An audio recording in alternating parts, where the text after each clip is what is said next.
From Tally to Cali, It's time to wake up. Wake up! Warchant.com is your ultimate Seminole sports source. and this is Wake Up Warchant, presented by Vitamin energy. The vitamins. The energy. Now here's Warchant.com's Azan Hajavandi. and Corey Clark.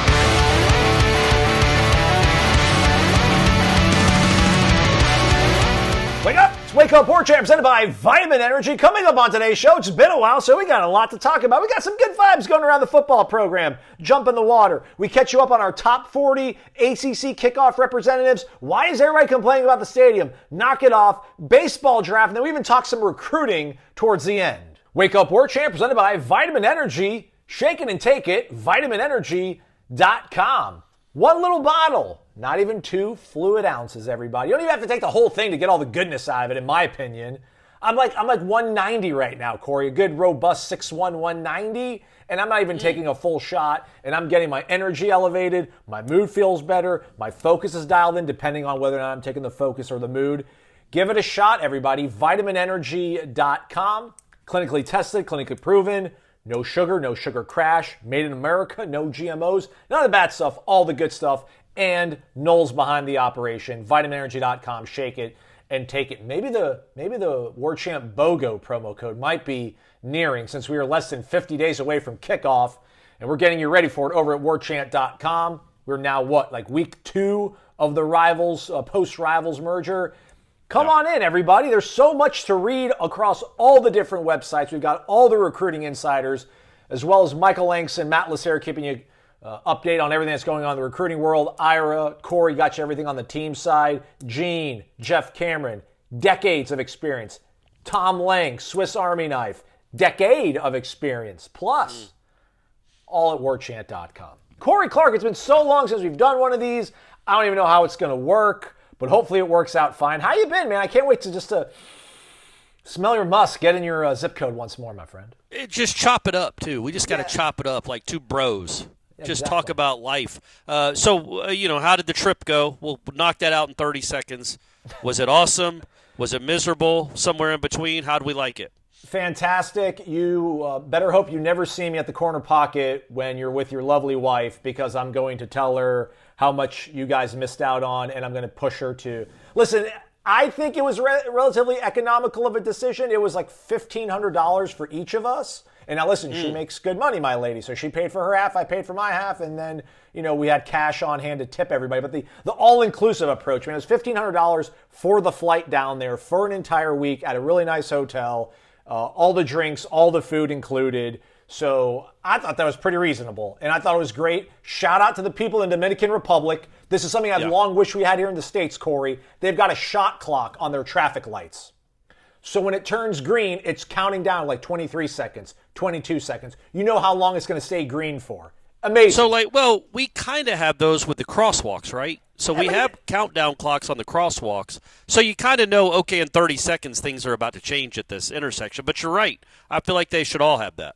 Yeah, and I think we need to, soon we're going to probably have some sort of audio interjection once the light goes from red to green so people get off their cell phones and look up and know when to go. I think that's going to happen at some point, but they don't have that yet in the Dominican Republic. But shout out to the folks in the DR. The airport was awesome, too. Did my lounge experience, lived it up, loved it. But I feel rejuvenated now, Corey. I'm ready for football season. I was being a little bit Debbie Downer going into the season. I don't have the highest of hopes. I still don't know if I do, but it's just going to be awesome to be in a brand new renovated stadium. Week 1, Alabama in town. All these question marks on both sides of the football. Why not think things are going to be great this year? Why not? So that's what I told myself. So I feel great. Okay, well, that's good to know, man. That's good to know. Yeah, I mean, I feel like Florida State fans will be like, because nothing went great at all last year. But, hey, man, it's a new year. Everything's different. It's a new year, and it's legitimately, it really is a new team. Yes. So, again, we can't stress that enough. I've stressed it for the last 7 months. I will continue to. All the sour taste you have in your mouth from last season is understood, and it makes sense. But you can go ahead and spit it out because it's a brand. We don't know what this is going to taste like. It could be as sweet as a rainbow. Is that a saying? I don't know that sweet as a rainbow is a saying. Sweet as cotton candy, sweet as apple pie. But it could be, man. Like, we have no idea what this team is going to be, and that's kind of been, I don't know. It's been illuminated for me even more because I've been, and I'm not throwing Ira under the bus at all. In fact, I don't even know why I brought him up. But he does so much for the site. I have been writing because I haven't been doing a whole lot else with you gone for a week. I was writing all the top 40 stuff. So I was looking at the list. I had to break it down, write about each player that made the top 40, and I believe we're on number 3 if you're listening to this in our top 40 countdown. So there's only 2 more to go after the one we released today. But they're all so new. There are so many question marks that could be exclamation points, that could be really good. I know we were kind of in that boat last year. It just seems like this year it's a little different because I think, number one, I don't know, but I think the players are better. I think they were smarter in the portal, and I think the coaching is going to be better. So I have a cautiously optimistic outlook, too. I'm not expecting 11 wins, probably not even expecting 9 wins, but I'm expecting more than 2. And that'll be more fun to talk about than last year's disaster. And I was telling myself that I still do believe this to a large degree. I do think how they look in week 1 will tell us a large degree of how the season is going to play out. I've talked about how in years past, at this institution, at this program, it really has kind of bore out that way. But I do remember last year, Clemson played a really good Georgia team. I think that's the difference. I don't think this Alabama team is going to be as, I don't want to say overwhelming, but I don't think they're going to be nearly as good on the field, on the grass, as Georgia was last year. But Clemson, I think, might have looked good for a quarter and a half against Georgia, and then they got pretty much humiliated off the field in that opener. Well, the offense looked horrible. Yeah. And then they somehow found a way to right this ship. I know they lost a couple more games, but they won the ones they had to. They got into the playoff, and they went to Austin, Texas, and gave Texas a pretty good fight for 4 quarters. And when we had Larry Williams on the show last week, shout out to him for joining the show, giving us some content in July. Always much appreciated. But Larry Williams, who's the Clemson On3 guy publisher, now. The Clemson publisher for the On3, used to be Rivals Network. He talked about that. And I kind of forgot that Clemson game where they opened up with Georgia. I don't know why I thought that was 2 or 3 years ago, but that was last year.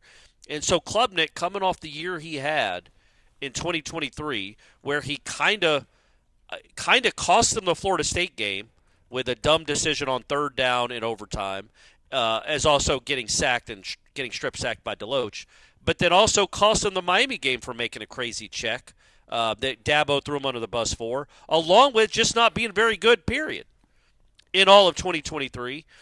And so there's already a lot of question marks swirling about that kid, and the fan base is not in love with him at all. And then 2024 starts, and I don't know if they got shut out, but I feel like they might have just kicked a field goal. They might have scored once in the opener against Georgia. And it's like all those Clemson fans not only were down on Klubnik, for sure, they were also down on Dabo. Like he had lost the program. They weren't even competitive with Georgia anymore. And in a way, he still needs to modernize some stuff, and he needs to get his dumb butt in the portal. We all want, for all our purposes, we want Clemson to be good, just not when they play Florida State. I get all that. But now look at them. They're top 10 in the country to start the season, preseason. They're going to be the overwhelming pick to be the ACC champ in 2025, just like they were. I mean, they ended up winning it in 2024. So I think your point was that season opener didn't really dictate much of anything. Right, correct. And they were not a team that their fan base felt great about either. Now, obviously, they weren't coming off a 2-10 campaign, but the Clemson fans did not feel good about the direction of the program, did not feel good about that quarterback, did not really feel good about anything going on with that program. And then they started out year 1 with a effing thud. And then they end up winning 9 games, maybe 9 or 10 games, and making the playoff. So, yes, that's kind of the way I view the Alabama game. There are some differences in that you're playing at home. You're not at the Georgia Dome playing mostly a road game. But yeah, I number one, I don't think Alabama is as good as that Georgia team was, but on defense anyway, they're just not as proven. But also, and they don't have, Carson Beck was good quarterback, and they had some guys they bring him back on offense. Alabama has a lot of question marks, but I just think even if it doesn't go well, it's not the end of the world. It doesn't have to dictate your season. Clemson's proof positive of that. By the way, the reason why it feels like they played Georgia a few years ago is because they did. 2021, they started that season. 10-3 loss. Pick 6, I think, was the determining game-winning score. And do you remember who threw the pick 6? DJ Uiagalelei. That's right. So he did throw for a touchdown in that game. Hey-oop.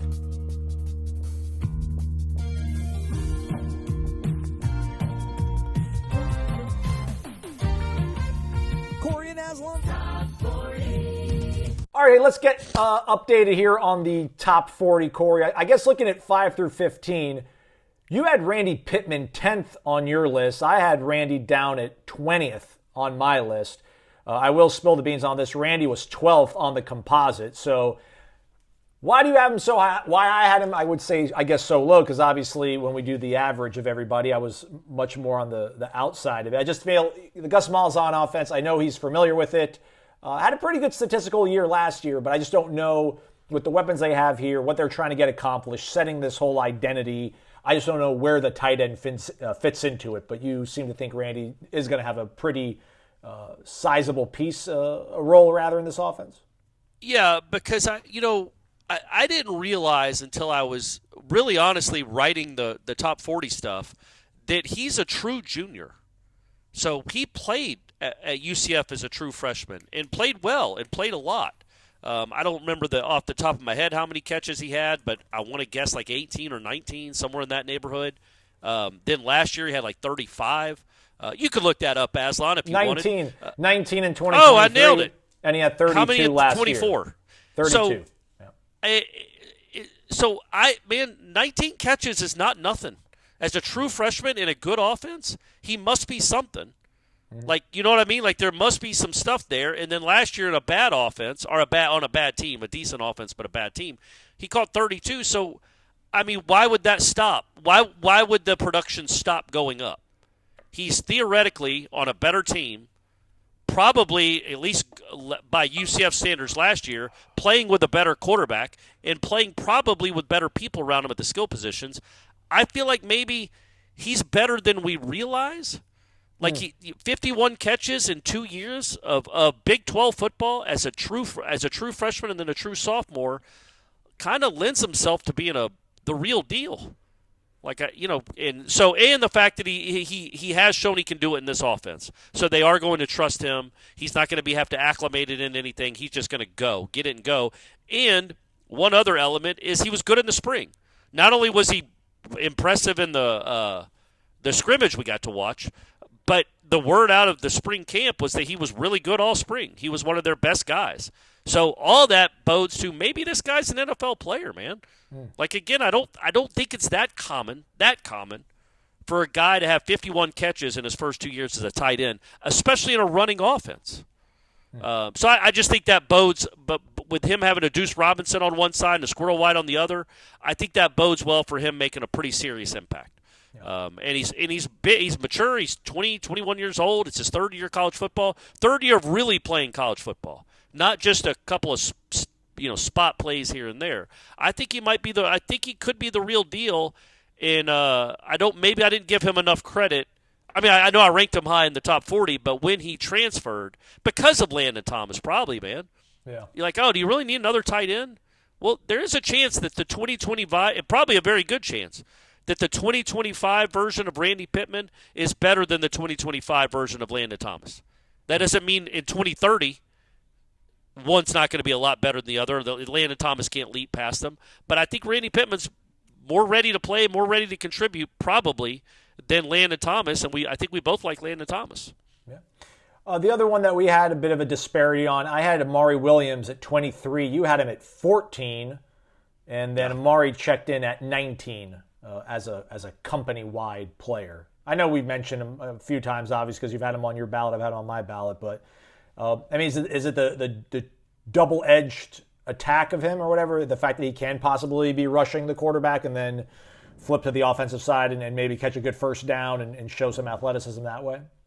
No, I think it's more like, what would it mean to the team if he was really good? That kind of – because I don't think they have a lot of guys on that side of the ball that have that kind of upside. I mean, that athleticism is real. The burst is real. the fast twitch. It's all real.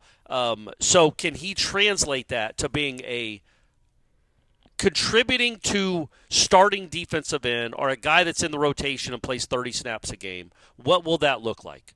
And I just think the upside there is so immense that if he gets close to it, that could be huge for the defense, which in turn would be huge for the whole team, because they don't. James Williams is a really good athlete, but how many terrific, like, fast twitch, hard to stay in front of defensive linemen do they have? Or even linebackers, for that matter, coming off the edge. I just think he's got some juice to him that makes him, if he can get to anywhere close to what his potential is, a real problem for people to try to block. Or he might not ever play on defense. That's an option too. Like, this is his first year playing defense at the college level. Now, he came in as a college defense or a defensive end, and I guess he came in as both, but they switched him to tight end for more of a need last year.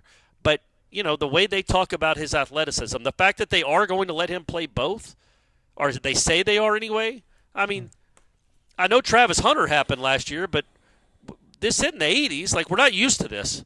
There aren't many guys that play on both sides of the ball. So what kind of unique talent is this kid that he has college coaches, some that have won 13 games before in a season, others that have been around forever, willing to let him play both sides of the ball? Like, what kind of freak is this kid, perhaps, potentially? So that's why I have him. It's more about the potential, not necessarily like what it would mean if he was good for the team. Otherwise, looking at 5 through 15 on our ballots, Corey, I mean, the talent feels like it's there, like the proven production, and then you can you don't need to squint too hard to think about how it would fit into what they're trying to get accomplished this season. We both have Shaheem Brown in our 5 to 15. We both have the linebackers, Herring and Thompson. We both have Micah Pettis. We both have Squirrel White. I mean, you think about that. You've got a right tackle, one of your safeties, one of the guys on the back end of the defense that should be a leader, Squirrel White, who's probably going to be your second leading receiver in terms of catches. And then, these two linebackers that should shore up a huge weakness that you've had the last season, where your linebackers didn't know where to go right. They didn't know when to go, how to get there. They couldn't get there fast enough. I mean, there were so many opportunities in these games where, listen, Florida State probably was a 2-10 football team at the end of the day. They probably were what they were. But there were so many games where they kind of pulled to within one score, or it became, it was a 10-point game. It wasn't that crazily out of reach. And then, like, the first play, I remember Clemson, they kind of got it to a reasonable margin. It might have been a one-score game. And then the first play that Clemson runs after the ensuing kickoff, like, they just get gashed for 40, 50, 60 yards. Feels like that stuff won't happen, and that would obviously change the tide of a lot of football games, especially when you have firepower on offense this time around. But it's just interesting to see this level of relatively high-level production in 5 to 15, and we still have 4 other guys that might be even bigger playmakers on the horizon. Yeah, I don't know how to even phrase it. I think I've used this before, but it just seems like this roster is it's full of grown-ups. Like, it's just guys that have done it before. They're not going to be overwhelmed or get confused or get lost, or I didn't hear you, or I didn't hear the call, or I didn't hear the check, or just completely run the wrong way. I don't think, and I bring this word up a lot, I don't think there's a ton of special on this football team, and I don't think this is going to be a special season. But you don't kind of need that right now. You need a stable season. And I think the people they brought in, whether it's those two veteran linebackers, one of them, I can't remember if it's Herring or Thompson. Maybe Herring has like 200 career tackles. Like, Sean Murphy had 9 career tackles. Like, you're just bringing in guys that have done it, that you can concentrate on, you can count on to be grown-ups, to not be out of position, to not be embarrassingly bad at making a read or knowing where they're supposed to be. They might not make every play, because if they were awesome, they wouldn't be playing college football anymore. So there's a level here. But right now this team needs a bunch of, I would even say serviceable. Like, last year they didn't have very much serviceable at all. They had a bunch of bad. Well, now they've at least graduated up to serviceable to solid. You just need some solid, man. maybe Deuce is special. Maybe Pittman is special. Maybe Amari is special. Or Darrell Jackson or Castellanos has a special year, or at least a few special games. But overall, you just need some solid. And that's when I do look at the top 40. It just seems like Randy Pittman compared to Kyle Morlock. Love you, Kyle Morlock. That's not a competition. That's not close. And not just because Morlock played horrible last year. Morlock had played 1 year of college football. I think he had 12 or 14 catches on a very good team. But before that, he was from a Division II school. And he was just out of his depths last year. Even though he looked good in the spring and looked good in the fall, when the game time came, I don't know what it was, but he couldn't handle the moment. Well, you don't have to worry about that with Randy Pittman. He's played 2 years of Big 12 football. Elijah Herring's been a starting linebacker for 3 years. Stephen Thompson played in the Big 10 last year. All these guys they just are solid grown-ups. And that goes for the entire offensive line, too. The entirety of the offensive line are all grown-ups, which is a good thing. And they've grown up, I don't know how to say this. They've grown up with a different dad. They've all had different dads. The offensive line last year all had the same dad. And apparently somewhere along the way, he lost his parental footing. And they did not mature, and they did not get better, and they did not improve.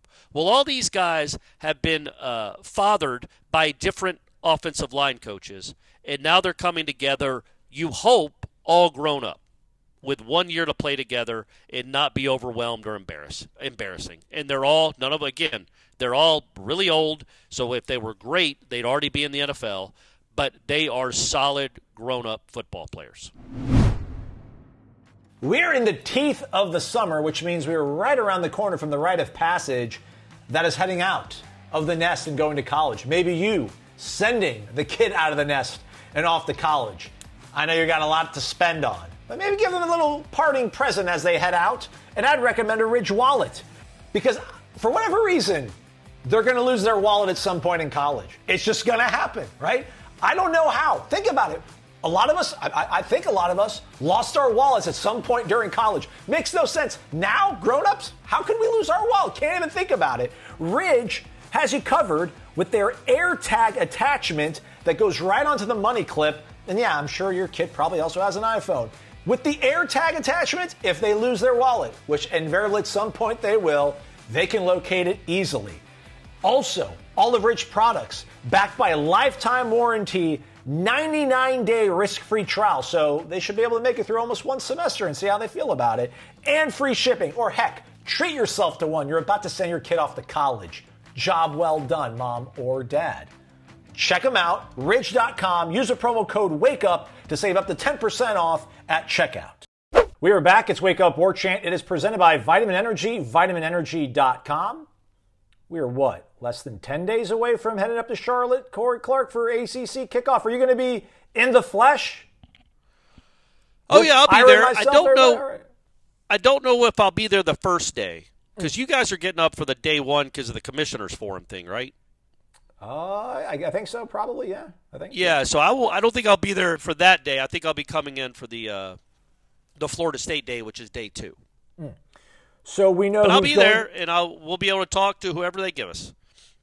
Well, yeah, that's so apparently behind the curtain, you would basically just say what day you were going to be there, and then the ACC would give you a schedule of people to interview. Now they're making it to where you have to reach out to all these teams individually. So I will try to get, I think, the same day as Florida State's going. So they're not just saying we'll let you get Mike Norvell, but first you have to interview the tight end from Pitt?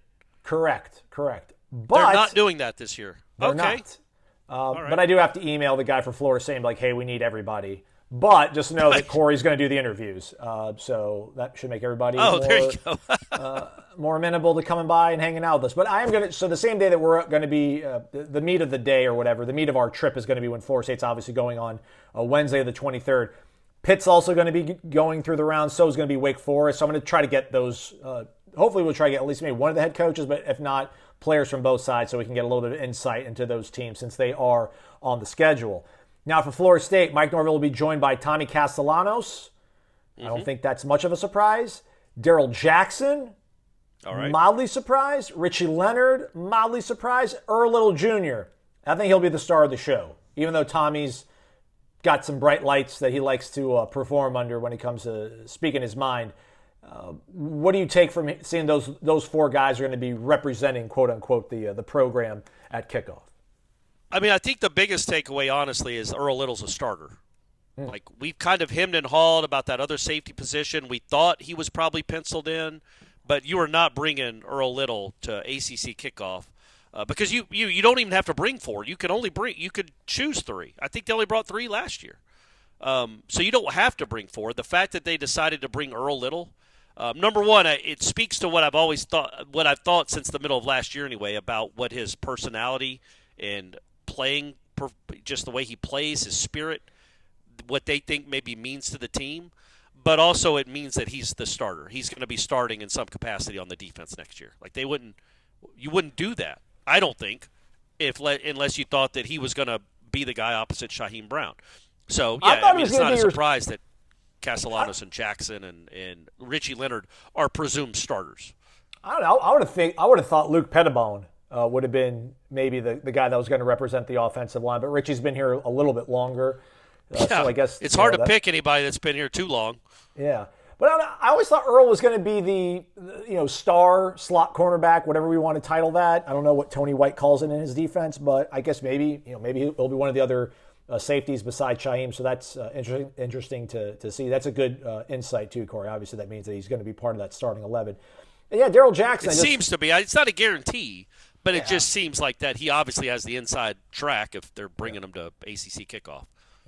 And I don't know, I think this should be part of what I hope has been a really rigorous offseason. I don't know if that's the right verb to use, but just listen, it's time for Darrell Jackson. And this is, I think if everything went according to his plan, he was going to play for Florida State in 2023, and he was going to have a great season. He would have been a part of a team that won 13 games, and he might have gone to the NFL draft, but eligibility issues tied things up. He couldn't play that entire regular season, didn't get into the mix until the bowl game. It's this last year was then going to be the year. Right? It got deferred. The dream got deferred one more year. 2024. Yeah. Me and my boy Josh Farmer, we're going to ball out. We're gonna go to the draft together, and then Josh decides that it's time for his time to leave. Darrell gets convinced to stick around. So, Darrell's not the most gregarious guy out of all of them. He's a nice guy, but I just don't know how much great of a soundbite he's going to be or a quote, which, listen, it's not a big deal. It's not a shot at who he is or whatever, but I just hope that this is like putting more on his plate in terms of, like, we need you to be a leader on the field, off the field. This is what you want to be. You want to be the big guy on this team. You want to be the alpha. You want to be the graphic they're going to show on the TV screen every time we play a football game, stars to watch, showcase players. Like, you got to do everything right every single day, and we'll see how he performs at kickoff.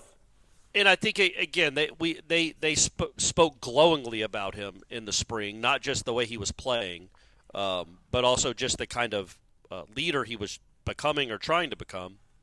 I think there's just more of that, like trying to encourage him to take some ownership and some leadership. And, like, look, there's 80 guys we could have picked. Well, not really, but there's dozens of guys we could have picked. We chose you because we think you're probably our most talented player, and you need to be the guy this year.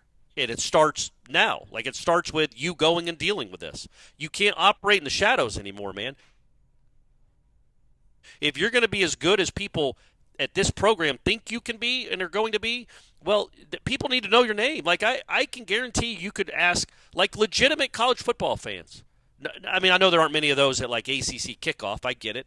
But, like, legitimate college football fans around the Southeast, who's Florida State's best defensive lineman, they couldn't tell you.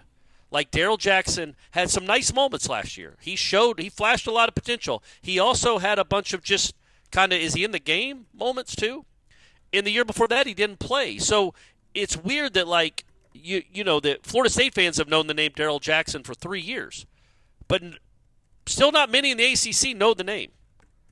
And so maybe this is a chance to, like, let him know this is it. Like, we're getting your name out there. This is how much we believe in you. But you also got to be a guy now, man. Not just a pretty good dude that shows up occasionally. And this isn't a shot at Josh Farmer, but you don't need to be Josh Farmer. You need to be a badass. Like, that's what you are. That's what you need to be for this team. And you need to be your defensive line coach has already said he thinks you should be the first defensive tackle taken. So, okay, man, now's the time. As you were alluding to, Aslan, like now's the time. We've heard your name. We've heard about your potential. You produced last year a little bit, but we got to see it, man. And now is the absolute time for you to take ownership of who you are in this program and maybe what you can be as a individual football player. ACC Kickoff starts on July 21st, I think, and we're going to have a huge contingent, everybody. So join warchant.com and be able to hang out with everybody. Maybe the 22nd will be up there. It starts Tuesday the 22nd. That's crazy, man. They really stretched this thing out. It's incredible. They're going to be live every single day starting at 9 a.m., Corey, delivering the most comprehensive coverage in the history of the event. Just in case you were wondering. Right. Anyhow, so while I was away, Corey, apparently some photos made their rounds onto social media about the new stadium, Doak Campbell Stadium, and the renovations they've installed, or they're beginning to get everything in place, especially these new chair backs that are made of a black mesh, which some people are a little bit down on. Why black? Why not garnet? Where are the cup holders? First off, the garnet's going to fade. Cup holders are a different part of the installation. But then people have been also mentioning the way that they have this kind of raised wall, I think around the 15, 20-yard line, Corey. And there's seats that hug, that a butt, lean up, hit the freaking wall. But this wall is maybe like 12 inches, maybe all of a foot higher than the tip of the seat next to it. And a bunch of people think that this is, the long story of this, Corey, as I ramble on here, is that a lot of people seem to think, and listen, apparently Instagram went crazy. Poor Seminole Boosters account got absolutely cooked online. Is that all these seats, not only are they really expensive and out of the reach of most fans, they also are terrible sight lines. And when we went and toured the stadium a few months ago, that's something I brought up to Michael Alford. I'm like, listen, the way it looks on this webcam shot is that you're going to be obstructed. He's like, let's walk down. You tell me. And I sat in the chair and I'm like, okay, yeah, you're not going to, because it's inside the 20-yard line, Corey. So there's only like 15 yards of action. Like, now listen, if the wall was on the other side of you to where you had 75 yards of football field, yeah, maybe right. At some point it would get obstructed, but it does not. Man, it's 2025, everybody. Like, follow me here. I'm not trying to lecture you, but I guess I am right now. It's 2025. They spent almost $300 million American dollars to renovate the stadium. What architect in their right mind is going to be like, okay, you want me to take out about 15,000 seats and you want me to make sure that some of them are going to be obstructed somehow? Like, there's no way. So what is it obstructing? It would be your line of sight. You're going to have to stand up at worst. No, right? I'm saying, what would it be like? The people that are like, it has to obstruct something. Is it obstructing like a part of the end zone, like a part of the band? Yes. Like you can't see the band or something? Correct. Yeah, you won't be able to. You're going to miss like a corner end zone play or something along that sideline, which you're not going to. But it just speaks. I guess is everybody just on edge, Corey, from 2 and 10?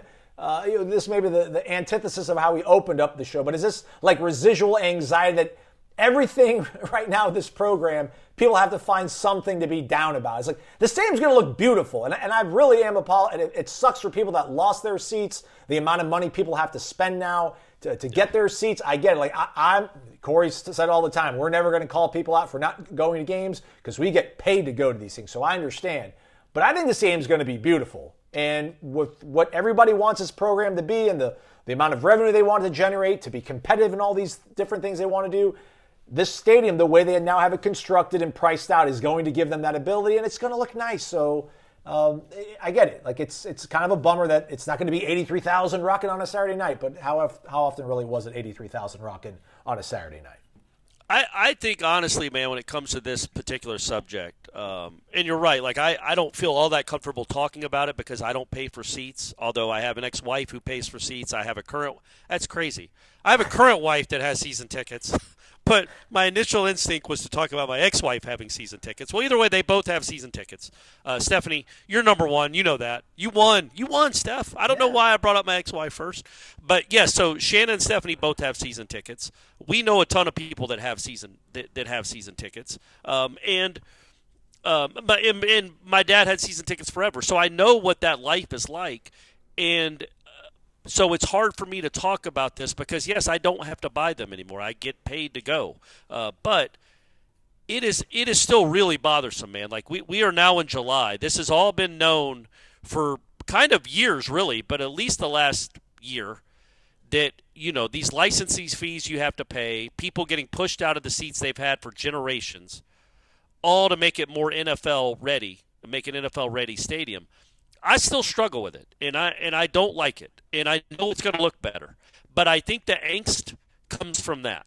I think there's a lot of people that are like me, and I know I'm old. I just turned 50.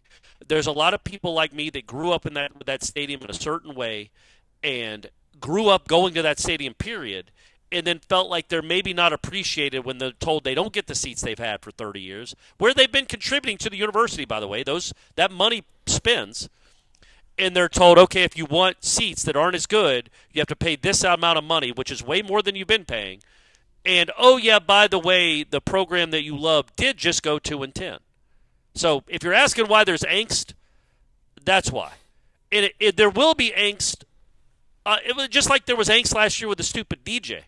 Like, what are y'all doing? Like, sometimes they do make bad decisions. I don't think the way the stadium is architecturally built is going to end up being a bad decision necessarily, although I'm not. We'll see how the patio looks in practice, not just in theory. But, yeah, man, I think until we see it for the Alabama game, there's going to be some real angst about it, and I think there's always going to be raw emotion about it. And this isn't just a Florida State specific thing. I don't want people to think that I'm just killing Florida State for the way college football has evolved. This is going on around the country where long-term boosters and season ticket holders are being told they haven't done enough to keep their seats. And they have to spend thousands upon thousands of dollars to keep them. Where sometimes it comes out to an average of like $800 a game per ticket. Like, it's the numbers are crazy. And so I just think that's where the angst comes from. And I do want people to know, because I'm a man of the people, Aslan. You know that. I know I sit in my ivory press box, but I'm still a man of the people, and I want them to know that it resonates with me. Like, I do understand the frustration, anger, disappointment is probably the best word about the way this has all evolved with the season ticket sales and just the way the season ticket structure has been changed. And I know there's angst about parking too. And that is not – I do not want to dismiss that either. There are people that have had parking spots for 20 years that are told, oh, no, they're not available to you because you're not platinum. You're not a platinum chief, so you don't even get the option to buy them. Like, there's a lot of stuff that I get you don't feel maybe as wanted or as appreciated. As appreciated is maybe the right word. But so when it comes to everybody – so the point is everybody's going to figure out a reason to pick on, I think, anything having to do with the stadium right now because it brings up bad feelings. Now, as soon as Florida State beats Alabama 31-6, ain't no bad feelings anymore, Aslan. Amen, brother. Amen. But right now there are still some bad feelings that mainly stem from the just the way the season ticket structure had to be, I guess, reshaped, and then also 2-10. Yeah. It's a bad time to be asking for people to spend way more money than they've ever spent on season tickets when they're coming off the season they had last year. That was just a bad break for FSU there. A little bit of a boring epilogue to that sort of topic, Corey. I mean, the Gators, sounds like Florida's also looking into renovating Ben Hill Griffin Stadium. They're probably going to lose seats. And, I guess part of this is when you, I guess by virtue of this being like a public facility, using public dollars, that once you start having a plan for a renovation, you then have to bring it up to code for the Americans with Disabilities Act, which, listen, like Ben Hill Griffin Stadium, how old it is, how old Doak is, all the renovations that they've done, the lipstick on a pig kind of stuff. A lot of stuff got grandfathered in, but now at this point, when you start making these, you want to make these big, huge changes, you need to do certain things to keep it up to code. And that's going to require you to, to make some concourses and things of that nature. That's going to reduce seating capacity. So again, I don't know, again, how much of this was like we want to take a sledgehammer to this instead of a scalpel. I think a lot of it was like their hand was forced into it, and they're trying to do the absolute best thing they can overall, which I think they're going to. I mean, listen, I think Doak Campbell Stadium at 65,000 seats, 68,000. That's probably where it should be. And if you want to get a ticket for the Florida game, well, no, that was here. If you want to get a ticket for the Miami game, and both teams are ranked in the top 10, you're going to have to pay a pretty little penny, but that's the way it used to be in the good old days too. So we look forward to that. We look for those good problems. But when Florida State is in the Big Ten or the SEC in a couple years, Aslan, they're going to now have one of the smallest stadiums in either one of those conferences. Doesn't mean it won't be one of the loudest, but it will be. But I'm with you, man. Like it became like a numbers race. Like how high can we make this? Like Georgia used to be like 80, 75 when I was a kid. And then they're like, well, I guess we got to go to 100 because everybody else in this conference is at 100. Well, I mean, they're not selling out every seat in that stadium. You look at the upper decks of Georgia games, and I don't know if you guys have been paying attention. Georgia's been pretty good here lately. They're not selling out. Nobody needs a 100,000-seat stadium. Come on, except Michigan maybe. Ira would say that Bobby would go to the administration and tell them that to compete with the SEC back in that point, like in the 90s, because it was all about being on television. At that point, everybody was kind of on TV at the same amount of time.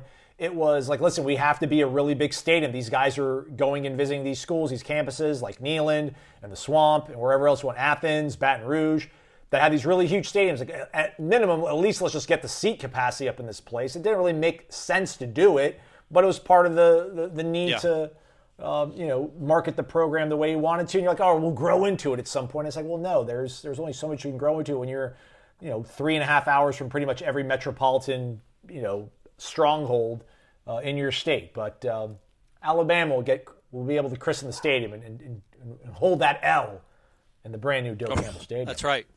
By the way, real quick, as a complete aside, so it's occurred to me for a while now, and I brought it up with some people out of Corner Pocket last week, and they're like, "Yeah, I've never thought about that." I can't remember if I brought this up on the show or not. But isn't it weird that what do you call that sticker you get on your car when you can park as close as you want to a building, and they even have a space for you?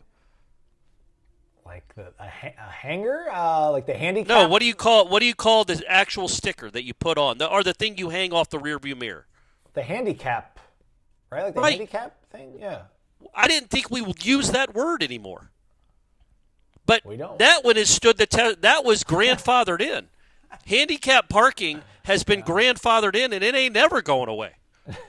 And I just thought that was interesting. Like I don't know when it occurred. I mean, it occurred to me a while ago, but I just came back to it in my attention. I accidentally pulled into one, and I'm like, oh, I can't park here. It's a handicap spot. And I'm like, wait, am I allowed to say that?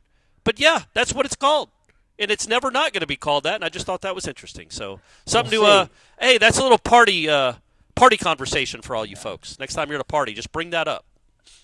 Not only delicious food, but this kind of discourse you'll find amongst the great folks over at the Corner Pocket Bar and Grill 24/7. Hey, and they have handicap parking too.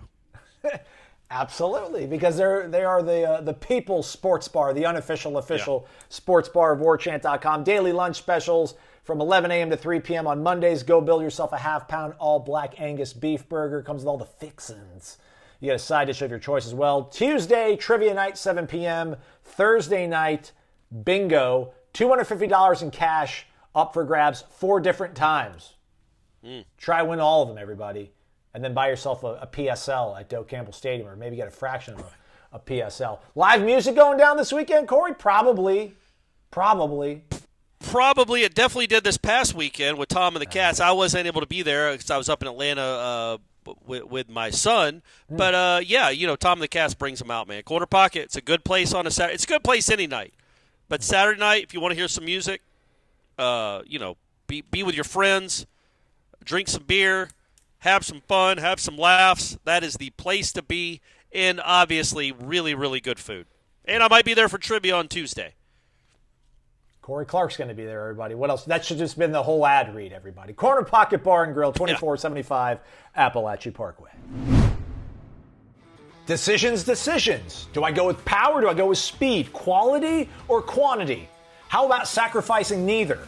When you choose Brunt Workwear, you're not only getting durable, well-crafted, resilient workwear, but also really stylish choices that allow you to pivot right from the job site to maybe your kids' activities after school, running errands, maybe meeting up with some friends for drinks after work. And since Brunt Workwear is geared for real workers, They know you've got no time to waste, and you need your work boots to deliver once you lace them up. So enjoy the peace of mind of work boots and gear that are ready to go right out the box day one to provide comfort and security. And save $10. Use the promo code WAKEUP at bruntworkwear.com. That's bruntworkwear.com, and save 10% off your order when you use the promo code WAKEUP. We are back. It's Wake Up Warchant. It is presented by Vitamin Energy, vitaminenergy.com. Shake it and take it.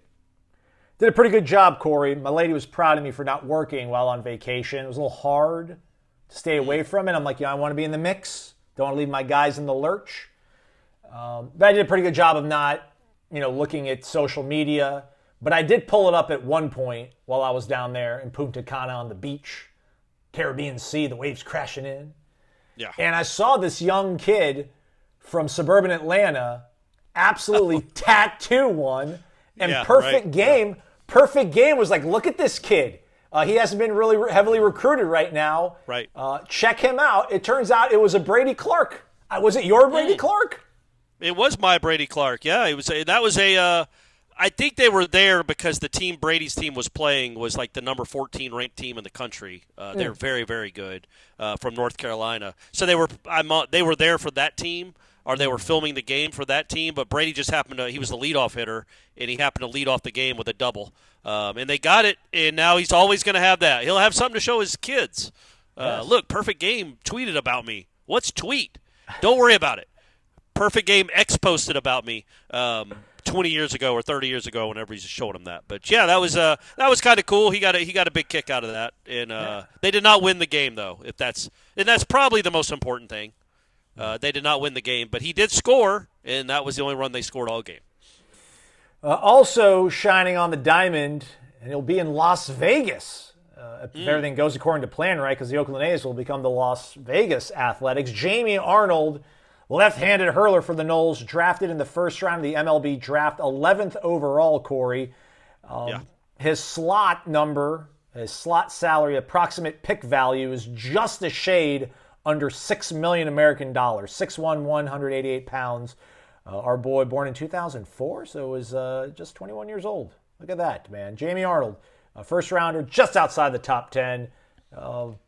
Let's go, Jamie, man. Represent. I think I tried to count it up real quick. I think he's the 26th first-round pick in Florida State history. As we record this, and maybe Aslan will come and add an amendum to it later. Probably not. Probably not, though. Probably not. Alex Lodis has not been picked. He's still. There's still like 8 picks, maybe about 7 picks left in the first round. So Lodis might sneak into the first round and be the 27th first-round pick in Florida State history. But yeah, man, that's really cool, and it's cool to think about. Like, it's easy to remember that he was really good these last 2 years, but Jamie Arnold was not good as a freshman, and there was kind of really nothing that. I mean, he had some nice moments, but there was really nothing that portended to him being a first-round pick 2 years later. Like, I know nobody was really good on that team 2 years ago. It was the worst team in Florida State history. But, you would have thought you'd have gone into the 2024 season being like Jamie Arnold's going to be a dude. But none of us thought that because he wasn't it. He had some nice moments. He was a true freshman. I get it. But he kind of got lit up a good bit. I think his ERA was like in the 5s. Obviously, he didn't win much because the team didn't win much. And instead of getting down or transferring, he ended up being one of the best pitchers in college baseball, man. And now, he got drafted by the A's. So they moved to Las Vegas, and I think 2 years maybe. I don't know if they start there next year or the year after that. But either way, if like you said, if everything goes according to plan, he might be in the bigs playing in Las Vegas, Nevada in, 2027? That's pretty neat. And he's the third first-round pick off that 2024 College World Series team. 2028, according to Google. Is when they go to Vegas? Yeah. Oh, so they're going to be in that weird Sacramento park for 2 more years after this one? That's crazy. All right, 2025 through 2027, yeah. All right. Well, okay. At least he didn't get drafted by the Rays and have to play at Steinbrenner Field. Well, that's true. That's good. He would have hated to be so close to home. Touche. He's ready to get out of Dale Mabry. He don't want to be any part of Dale Mabry anymore. He's going across the country. We'll see how much of the show I can maybe stall out, and we'll see if we can get Alex Lodis information here if it does happen. Well, as we're talking right now, the Braves are about to pick, and the Braves always pick a pitcher, and none of them have panned out here for a while. So the Braves definitely won't pick him. Maybe the Royals will be smart and take him. Okay. Also, for those wondering, August 1st is the deadline to sign with your MLB team, which obviously Jamie's gone, but this would be for any kind of high school elite player thereafter. Although I would guess we would probably know well before then because they would be communicating with these programs, right, Corey, about whether or not, or not these programs, these teams. They obviously know. They know that Jamie Arnold's gone, and they know Lodis is gone.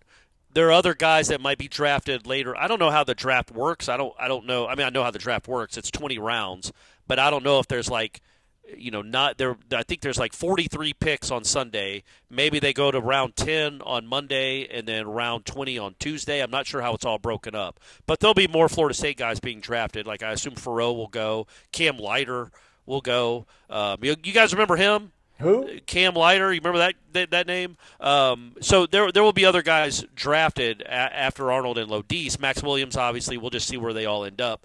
But I would think, man, they know for the most part. They're not expecting Farrow and Max Williams and obviously Cam Leiter or Arnold or Lodis to come back. There could be some. You're right, though. They could hit a snag, and I do like that. It used to be, man, they would be drafted June 2nd and have 2 months to negotiate. And then MLB's this is nonsense. It's 2 weeks. Tell us you're coming or don't. We're going to draft you because you've already told us you will come and sign. So it kind of just expedites and speeds up the whole thing, which is good for the MLB teams, but it's also really good for the college teams. They're not sitting in limbo wondering. By the way, speaking of the college team, the Cape Cod All-Star team was announced on Sunday. Hunter Carnes made it. Hunter Carnes been hitting the tar out of the ball. Look, man, way he ended that season in Oregon was really, really impressive and so encouraging. He might be a guy. He was the star recruit of that class last year, and Miles Bailey became Miles Bailey, and Hunter Carnes wasn't an afterthought, but he wasn't a huge part of the team for long stretches there because Jackson West played, Shamela, I don't know how to pronounce his name, played at catcher some, but Hunter Carnes became very impressive there at the end of the season and then carried that right over into the Woodback Cape Cod League where he was one of the best hitters in the entire league. So that maybe isn't that much of a surprise that he was good up there. But Peyton Manka was also on the Cape Cod All-Star team and was one of the best pitchers up there this summer. How about that? I liked what I saw from him towards the end of the season, man. He came in and did admirably in one of those games against in Corvallis. I liked it. But he pitched, I'm going to say he pitched 18 innings all year. But he might be a guy that could be, this is how it works in college baseball. He might be a guy that takes a leap and turns into one of the best pitchers on the team next year. We got a couple other things to talk about, but I don't want to go out on a real huge downer, Corey. And also, while we were away, the news of Ryan Reid's passing, former Florida State basketball player, just at the age of 38.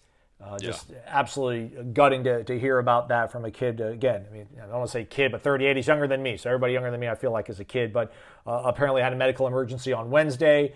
Part of the program from 2006 to 2010. I know Luke Laux, the current head coach, released a really emotional statement. I thought that was really well said. Adrian Crawford, we have a quote from him that Ira was able to get. Any great, or not great, but any good Ryan Reid stories you have, Corey Clark, or just what you kind of remember about his time in a really pivotal kind of part of Leonard Hamilton's tenure at Florida State and finally getting to the tournament, and he was part of one of those teams. So I don't know if this is a great story about him necessarily. I mean, I interacted with him. He was always very kind. He was kind of, because he was a bruiser, really good defensive player, but a bruiser. But when you talk to him, he was kind of mild-mannered. But on the court, he was just a physical presence that was not at all unhappy about letting you feel him inside, if you know what I mean. He would knock people. He would, he was hard fouls. He's a grinder. The things that used to happen in college in the paint, basketball. Yeah. So, but what I remember was, so Leonard Hamilton used to always say that the way they guard the post, where they front the post and they make it almost impossible for guys to get open in the paint. He said Ryan Reid was like the best at that he'd ever had, and he should teach instructional videos on it. Like, he was incredible. He was an incredible defensive player, especially the way he guarded the post, but also he could switch and everything. And he was a big part of those teams, man. I know he wasn't a big scorer, but he was, he did all the dirty work and was a big part of like the physicality and the defense on those teams in 09 and 10. But I remember driving back because, I'm an idiot. I drove to Omaha for the 2010 World Series. And I'm driving back listening to the NBA draft. And they say, and while we were away, the Oklahoma City Thunder took Ryan Reid out of Florida State. And I almost veered into traffic. Because, number one, I feel like I had to write about it, or I was on the clock to write if somebody got taken, because I was still at the Democrat. And, we had to do 2 things, 3 things at once. Maybe I wrote it. I don't remember. But I remember thinking, what? Did they say Ryan Reid from Florida State? That Ryan Reid just got drafted by an NBA team? But it's because and I think he might have played in a game or 2. I don't remember what his NBA career ended up being, if he ever actually got to the show. But 5 games, they said. Oh, okay, great. Well, that's awesome. That's a really cool, it's 5 more than 99.9% of the country. Though it's more than that, actually. It's 99.9999, and nobody gets to play in the NBA. So that's awesome that he got to play in the NBA. But they were so in love with the way he played defense that they're like, that's what we want to be part of our organization. A guy that plays that hard and plays – because, again, I bet he averaged 6 points. Like, how many guys get drafted by an NBA team that average 6 points or 5 points? His career high was probably 12. But he got drafted by an NBA team solely because of how hard he played and how good he was on defense. And I think that speaks to the character of the human being. Certainly to the character of, man, I could be wrong on that front, but certainly to the character of the player. Like, you need guys like that, man. And Ryan Reid, again, he wasn't Tony Douglas, he wasn't Michael Snare, but he was a very important part of those teams. And kind of the guy that Leonard Hamilton always praised for what kind of teammate he was and what kind of defensive presence he was. Well said as always, Corey, man. Thank you, buddy. On the way out, shout out. I didn't even say this. That was very sad. That's very, very sad news. That's way, way, way too young. That's awful news. Amy Bond and the golf team are going to have to get to rebuilding Ricky Tick here, Corey Clark.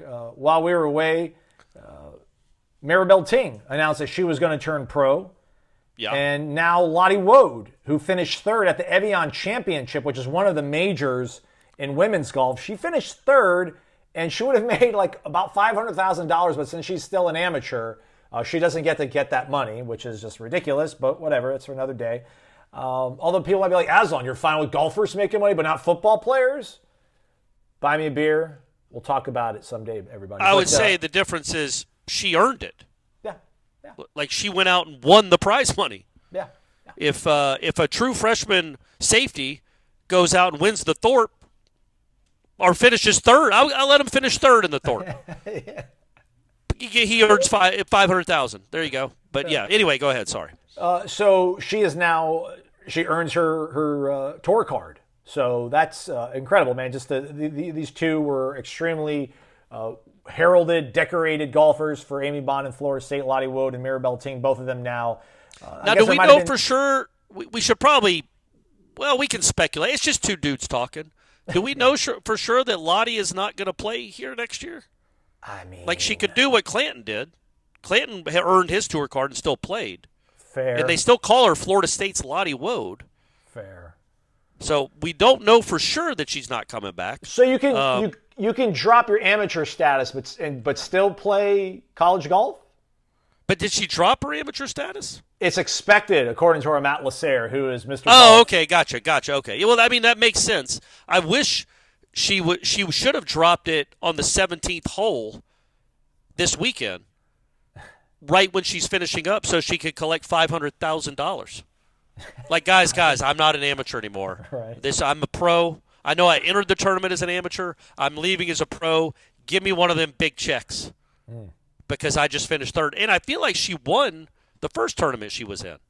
I don't know if it was like a European LPGA Tour event, but it was she a pro won the event. Irish Open. She won the Irish Open last week. She won it by a bunch. Like, legitimately, I know women's golf isn't as big as men's golf in America or really anywhere, I guess, probably. But she is a super-duper star. And Mirabelle Ting is obviously very good, too. But, man, and I know they didn't win it. I can't remember if they finished. I know they made it to the Final 8. I can't remember if did they lose in the semis. I don't remember to Stanford if that was the semis or the quarters. But they did really well. They won their first ACC championship ever.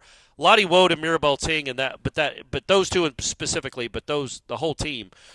I mean, they're probably the two best women's golfers in history at Florida State. At least two of the top 3 or 4. They happen to play with each other for 2 years, and it's really cool, man. They accomplished a lot, and I hope, it's great for Amy Bond. I know it's not great that she's losing them, but those two names are big names in college golf. They're big names in world golf, and so that should only feed itself to get more and more people at Florida State. But huge congrats to them, man. That's awesome that they and I guess my point I was trying to say is it's not like it was wasted.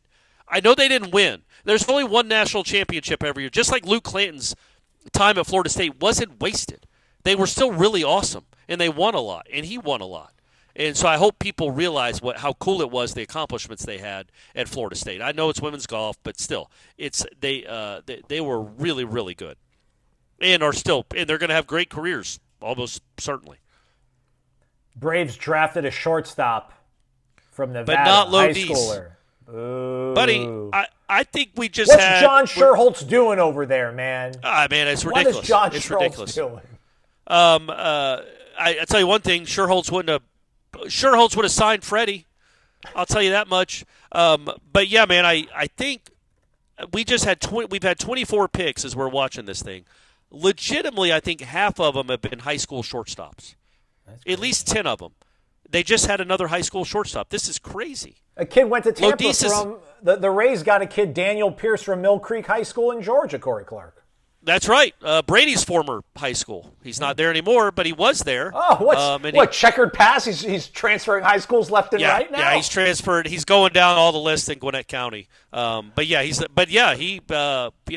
that's awesome. That's Brady's former high school. It's also Caleb Downs' former high school, if people cared about that. Mill Creek. So, but he was one of them. But, there's been 10 high school shortstops taken in front of Alex Lodis. Come on. What are the odds, Aslan, that all 10 of these dudes are better than the ACC Player of the Year? Slim. That's all I'm saying. That's all I'm saying. I would, at some point, let's go the college shortstop route. Please. Speaking of baseball, I think we're going to try to get Link Jarrett on the show later this week, everybody. So be on the lookout for that. Also you, Corey, I just let you know about that right there. We're going to do a mailbag show. We'll bring it back after a 1-week hiatus. We'll also do some other show mixed in there. Maybe it'll be the show with Link. Who knows? Let's try to get him later on today because Brady's going to actually be at his camp on Tuesday. Oh, okay. And I can get in Link's ear and be like, hey, the 5'9" kid that's got kind of a bad knee right now and isn't running at all, and keep an eye out. He hangs with the likes of Daniel Pierce. Just throwing that out there, Link. I'll put the thing with that though is if I went up to Link, if he actually, and I'm not going to. I don't have a relationship with Link where I could be like, if I could text him and be like, hey man, say something nice to Brady. But if I even asked him to do that, if I did have a relationship like that, and I came up to him after the camp and been like, Link, can I get some honest feedback about Brady? And I know 100% that Link Jarrett is the type of person that would give me the honest feedback. I don't know that he's in the land of sugarcoating. You know what I mean? I think he would lay it out straight, and that's that we need people like that in this world, and Link Jarrett is one of them. Hey, I forgot to mention this. I had it written on my little show rundown, Corey, but we didn't talk at all about recruiting. And I know before I left, they were kind of on a hot streak and were landing upper echelon recruits. And I come back, and I'm not trying to be underwhelmed by it, but I thought they were 13th when I left, and they were still 13th.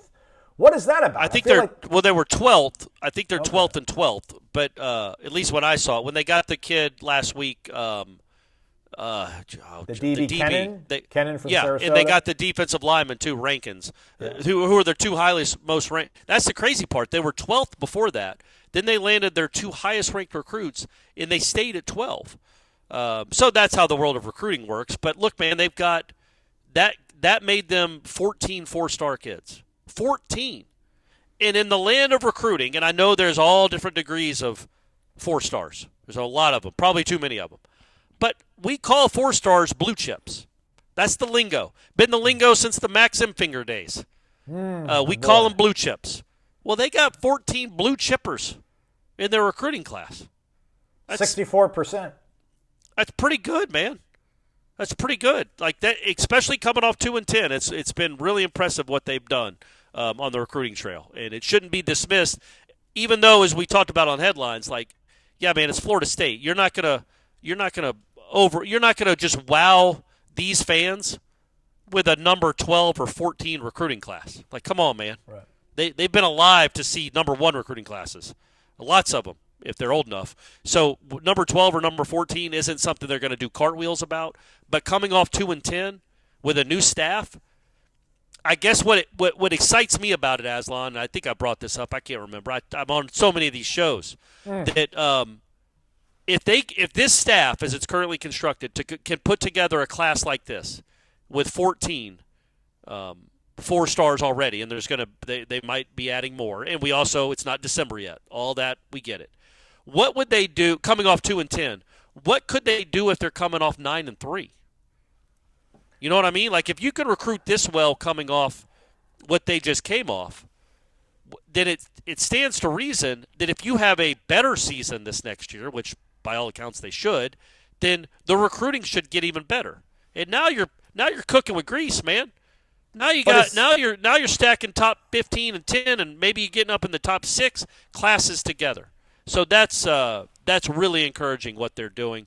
I don't know what it's going to look like in December. How could anyone? But I do know that they are getting guys that they're beating out other big time schools for. Yeah. That's all really good signs for a program that, again, is coming off 2-10. I think I said that record 3 times in 45 seconds. Not to be that guy, but is the other component of this going to be sustainable? And then also to jump off and pivot from that, not to go too much longer here, Corey, but what is more important? I mean, the fact that they clearly have the resources to get these kids to recruit, to commit, or is it we think that the coaching staff is really more talented, more charming, charismatic? Like, what is the more important of parts of this equation that this is now kind of bearing out to show us, do you think? I wonder, and I don't know. I wrote a column about it while you were gone. I don't know if it's because of the house settlement, and that the house settlement, theoretically, by all accounts, is supposed to level the playing field. There's only so much you can offer a linebacker from Birmingham, Alabama. I mean, you could offer him $20 million, but then you got nothing left to spend. So all these asks, all these expectations for high school prospects, again, should be coming down. That should be plummeting. There is an actual hard cap now, we think. Again, we have no idea what's going on behind. But I think that might have something to do with it too, Aslan, is the playing field is leveled where you don't have to go. You aren't going to necessarily. You might get outbid by some schools, but not by $500,000, because who could afford to spend that on any? Like, if you're offering a really good, let's say, wide receiver, $150,000. Again, I am throwing out numbers. I have no idea what the going rate for a 4-star wide receiver is. Probably more than that, sadly. But it's not like LSU can come over the top, right? In by the rules, legally offer that kid $1 million. You're not going to spend $1 million of the whatever you're going to spend on football, $19 million. You're not going to spend $1 million of your $19 million on an unproven high school wide receiver. That's not how the world works. Yeah. So I think if everything's equal, if there is a level playing field, well, man, it's still Florida State. They're going to land their share. And I just like the fact, and I don't, or maybe the Battle's End is paying all these guys $1 million. I don't really care. All I know is the biggest question mark surrounding Mike Norvell for me, well, there's a lot more after 2024, but the biggest question mark for me still remains, can he recruit at an elite level? And, man, I know some people might look at number 12 in the country and be like, is that really elite? It is I don't know, 13th, man. by the way. Well, they're going to be at 30th by the time this show is over. But I don't know if you'd count that as elite or not. But I do know, I do know who they're in the mix. I do know who they're the pool they're swimming in with Texas, Oregon, Alabama. They're all right there together. It's a pretty good company to keep. And also, I mean, I think if you're top 13 or top 15, doesn't that mean you're one of the 10 best? You're in the top 10% of the recruiting classes in the country? Yeah. And I feel like if you're in the top 10% of football teams in the country, you could be called elite on a year-in, year-out basis. So it looks to me like he's putting together, maybe not by FSU standards, but by current 2025 standards, certainly by ACC standards, I think, an elite recruiting class. And he's getting big names and beating out other guys, other good teams for him, and he's doing it coming off 2-10. So that lends me to think that whatever has changed in the roster acquisition, the player acquisition part of this program, and the roster additions of this program, that they've either put more focus in recruiting, or he's just gotten better at it. I don't care, but I feel like this has been a much better summer than any summer he's had recruiting. And it happens to be coming off his worst season. Like, he's recruiting better now, in my opinion, than he did coming off 13-0. So, good. 2023, 47% blue chip. 2024, they were 61% blue chip. Yeah. This class coming off 2-10. So they were coming off 13-1, and they were at 39% blue chip for the 2025 class. And look, man, I think I'm not trying to shoot arrows here. I guess I will. Class of 64% blue chips. Because I don't know how much. I really don't know how much just straight up cash mattered in the recruiting process last year, or how much it matters this year. It obviously matters. Money matters, but I don't think. I think the way it's supposed to be is it won't matter as much moving forward, and hopefully it's starting with this class. But also I think what mattered last year is you had recruiters that weren't maybe building the best relationships, so if things were equal or close to equal on the money front, they might choose someone else anyway. And also I don't know that the likes of, especially your defensive coordinator, I don't know if people were rushing to play for him. I don't know that he was a guy that could walk into a room and land someone. And I also think that might go for your defensive tackles coach, who is obviously a legend, but has been doing it a while. And, I just think the new blood, the fresh faces, the Tony White, Terrence Knighton dynamic I have to imagine that's more exciting than the Adam Fuller, Odell Hagens, Randy Shannon dynamic if you're an 18-year-old kid. I'm just throwing that out there. So I do think that matters a bit too. Other food for thought on this. Steve Sarkisian is kind of complaining about their recruiting is not going all that great in Texas, and basically saying that they have a bunch of guys they want to bring back for 2027. For 2026. So that's affecting on his own team, you mean? Yes. So that's affecting what they can offer these high school kids. Maybe Florida State's in a similar position where, listen, Darrell Jackson probably going to be gone, right? James Williams, if everything goes according to plan, James Williams, Darrell Jackson gone. Your linebackers probably gone. So, you're not going to Your whole offensive line is gone. Deuce Robinson's probably gone, Yeah, so you don't have to allocate a bunch of money to keep those guys around. Yeah, it's a good point. So you can probably go after some of these more elite high school players and then see what the portal market looks like. I didn't even think about that. That's a really good point that I was going to say you made, but I guess Sarkisian made it. But, yeah, because it's all about roster retention too. And, yeah, Florida State's going to be losing so many guys off this team next year. And you really don't know if any of the guys that are coming up in the system are going to be worth spending money on. Like, literally, I don't know if there's a single guy on the Florida State roster that's an underclassman that we think would be back in 2026 that you're like, hey, man, we got to put aside a lot of money for that dude to keep him. Yeah. Now, by October, there might be 8 guys you're saying that about. But right now, as we head into this season, there's not one that you're like, absolutely, that dude's a future star. Absolutely. Maybe Chroma, but he hadn't done anything. He hadn't even played. He hadn't been here.